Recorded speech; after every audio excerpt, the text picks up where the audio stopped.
What's going on, everybody? King of Dragons 5000 here, coming at you with another figure review. Today we'll be having a look at the Mattel WWE Elite Collection SummerSlam Heritage, the Demon King Finn Balor. Here we do have Finn Balor in the packaging. You can see he does come with the Universal title.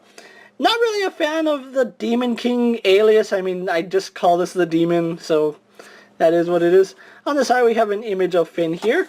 That same image over on this side. On the back we have a really good detailed look at the back of his paint scheme. We do have some stats here. He's 5'11", weighs 190 pounds, from Bray County, Wicklow, Ireland. Ring attire is from August. Yeah, that is August 2016, my bad. Signature move, the coup de grace. Career highlights, WWE Universal Champion and NXT Champion. The only other figure of this line is Mankind and, of course, Finn Balor. So, with that out of the way, guys, let's take a little break, get him opened up, and go on to the rest of his review. So sit tight, everyone. And so here we have the SummerSlam Finn Balor out of the packaging. Before we get on to the figure, let's actually show off his accessory. He does come with the Universal title, the title that he won at SummerSlam, and I really do like this one. This is actually the extended one that we saw with Dean Ambrose. I honestly thought it was the same one we would see with Kevin Owens, but this is actually the longer version. If you're wondering if this can fit over Brock Lesnar, it can and it can't. If it's an Elite Brock Lesnar, it's going to be a struggle to get it to fit, so I wouldn't try it, but basic Brock Lesnar's, this will fit. And it has that same clip system that all the other title belts have. So it's nothing too special. Really glad we do get that accessory. But other than that, Finn doesn't come with anything else, which is a little disappointing because I would have preferred he come with his headdress, just something. Like, this is the only Elite Finn Balor that has not come with the headgear, and I'm a little disappointed with that. But there's just a lot of detail in him. It's pretty much just the writing, his knee pad right here, the paint on the back. It's not as intricate as some of the other paints that we have seen on Finn Balor, but it still looks really nice in hand. Speaking of other Finn Balors, let's actually get him posed right here. And so here we have Finn Balor posed with the other Elite Demon Finn Balors, I should say, that we've gotten throughout the course of his run. We have his very first release, his second release, and the Toys R Us exclusive one. Which out of the four, I still prefer the body on this one, but I kind of like the paint on this one. And they all have all their ups and downs, and I think this one is really lacking the headdress. It would have been nice if they included it with him. But unfortunately, Mattel decided to skip out on the headdress with this figure and just give us the basic bare bones wrestling attire. No headdress, nothing else besides the title belt. Let's move on to his detail because he does have quite a bit. And I said that it is a little lackluster versus all the other Finn Balors, and I stand true to that. The paint isn't as intricate, but it's still a really good job on Mattel's part. A few hiccups here and there. I think right under his neck you can see the green doesn't connect properly, and then there's some black spots right here on his face. But still, overall, really like the paint detail on Finn Balor here. You can see the paint still carries over to the back of his head, which I do like. On the front we get that really demon-looking mouth with the green tongue, which unfortunately they didn't paint all the way. I believe on all the other Finn Balors, they might have painted it all the way. I might be mistaken. I'll have to go back and look at them, but yeah, we don't get the full paint, so if you use all his articulation, it does break up the paint.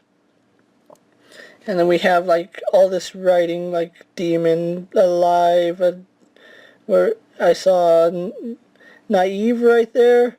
Like, just so many, like, Alive, East, I think that's supposed to be King, Demon King, Balor is more alive. So more writing that it's really hard just to make out what it all is.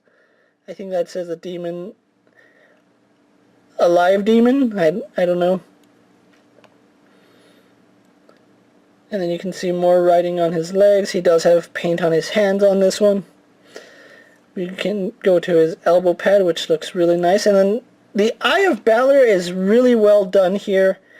And you can see it continues on even if you move it. And it looks natural even if you use his articulation, which I do like that. Then we go on to his knee pad, which he only has the one design on the knee pad. And then plain black kick pads. But still, overall, really nice figure. Really glad I picked him up. So let's actually go on to his articulation. If you don't know what an elite articulation is, let's run through that really fast. He does have a ball jointed head, which he can look up about that much, down about that much, and he does have some head tilt. He can look left and right, which is pretty good. So you get pretty decent range on that joint. Arms go out to about that far. He does a full 360. He spins at the bicep. Single jointed at the elbow, spins and bends at the wrist, no problem there. Again, he does have an ab crunch, which if you move it too far back, it does break up the sculpt, and gets pretty decent range.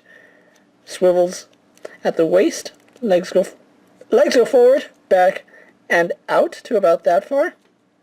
He swivels at the hip, double jointed in the knee. We have a joint resting underneath the knee pad, and then the second joint is right there. We have a boot swivel right here. An ankle hinge, which I haven't tried his ankles yet, so he has really tight ankle joints, which I do like. I'd rather a stiff ankle than a loose one.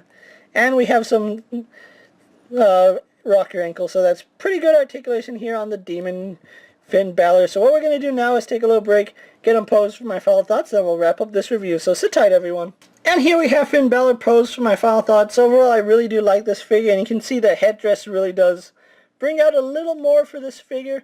I actually am borrowing this from his first Elite release, which like I said, it works, although it's not 100% accurate. There were some white streaks in his SummerSlam gear, but as far as the look goes, I think this actually does complete the look. I kind of wish that we did get a headdress for it. I might have to track down a separate headdress just so I can complete this look.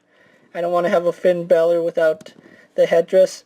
But anyway, I found this guy at Toys R Us, and I was really lucky to stumble upon the SummerSlam Heritage line. This was the only Finn Balor I have come across, and Mankind is just warming the pegs right now, so I had to pick this guy up the moment I saw him. If you can find this Finn Balor, definitely pick him up. He is worth the pickup. If you're a fan of Finn Balor, I really do say get this guy. You're not going to be disappointed. With that being said, guys, I'm King of Dragons. Don't forget to like this video, leave a comment, subscribe to my channel. Go check out all my other WWE Elite figures, as well as all my other action figure reviews. And as always, if there's a figure you would like to see me review, go ahead and let me know down in the comments. And if it fits in my collection, I'll definitely have a look at it. Until next time, guys, I'll see you later. Take care, everyone.